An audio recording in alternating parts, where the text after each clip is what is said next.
இந்த இந்த அப்பா அம்மாட்ட பழகுறப்ப, இந்த ஊற்று இருக்கிற அப்பா அம்மாட்ட பழகுறப்ப நான் பார்த்த ஒரு காரியம், எங்கேயுமே என்ன செய்யறது இல்லை, விட்டு கொடுக்கறதே இல்லை. ஆண்டோடைய அன்பு உள்ள வந்துருச்சுன்னா அவ்வளவு ஈஸியா என்ன செய்ய மாட்டான், விட்டு கொடுக்க மாட்டோம். கல்லெறியும் மனிதர் முன்பு கரைபட்ட வாழ்வை கண்டு கல்லெறிய விடாமல் என்ன காத்து கொண்டீங்க.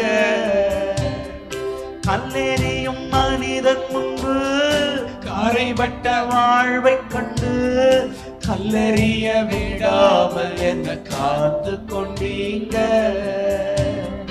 பாவம் நிறைஞ்ச இருளான வாழ்க்கையில்